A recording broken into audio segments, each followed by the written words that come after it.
नमस्कार. शोभाज मराठी चॅनलमध्ये तुमचं स्वागत आहे. 2026 या नवीन वर्षाची सुरुवात गुरुवारने झाली आहे. गुरुवार गुरूंचा वार आहे. म्हणजे सर्वांना हे नवीन वर्ष नक्कीच चांगलं आणि समाधानाचं जाण. नवीन वर्षाचा पहिला गुरुवार. तुमच्याकडून काही कारणास्तव सेवा झाली नसेल तर पुढच्या गुरुवारपासून तुम्ही पारायणाला सुरुवात केली तरीही चालतं. म्हणजेच स्वामी चरित्र सारामृताचे 1 ते 21 अध्याय वाचावे. माझ्याकडून दर गुरुवारी सेवा झाली पाहिजे असं ठरवावं. दर गुरुवारी स्वामी सेवा करायची आहे. फक्त गुरुवारी सेवा करा किंवा रोज सेवा करा. सेवेत नियमितपणा किंवा सातत्य असावं. रोज सेवा करणं आपल्याला शक्य होत नाही. अनेक अडचणी असतात. म्हणून किमान गुरुवारी तरी महाराजांची सेवा करावी. महाराजांना आपण प्रिय आहोत.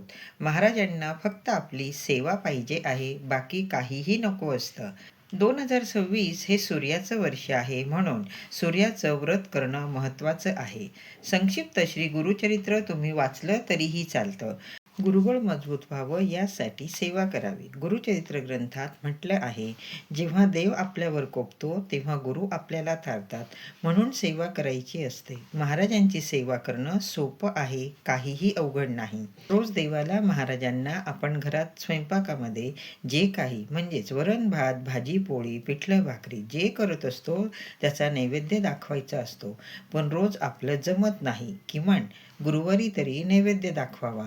मासिक धर्म असेल तर ते दिवस जाऊ द्या. नंतर पुन्हा सेवेला सुरुवात करायची असते. महाराजांच्या सेवेत आल्यावर चांगली माणसं आपल्याजवळ येतात हे खरं आहे.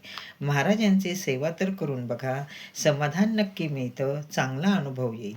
महाराजांची मनापासून सेवा करा. नवीन वर्ष चांगलं जाणार. तुमची इच्छा पूर्ण झाल्याशिवाय राहणार नाही. व्हिडिओ आवडला तर लाईक, शेअर, कमेंट करा. आठवणीने चॅनल सबस्क्राईब करा. धन्यवाद सर्वांना. श्री स्वामी समर्थ.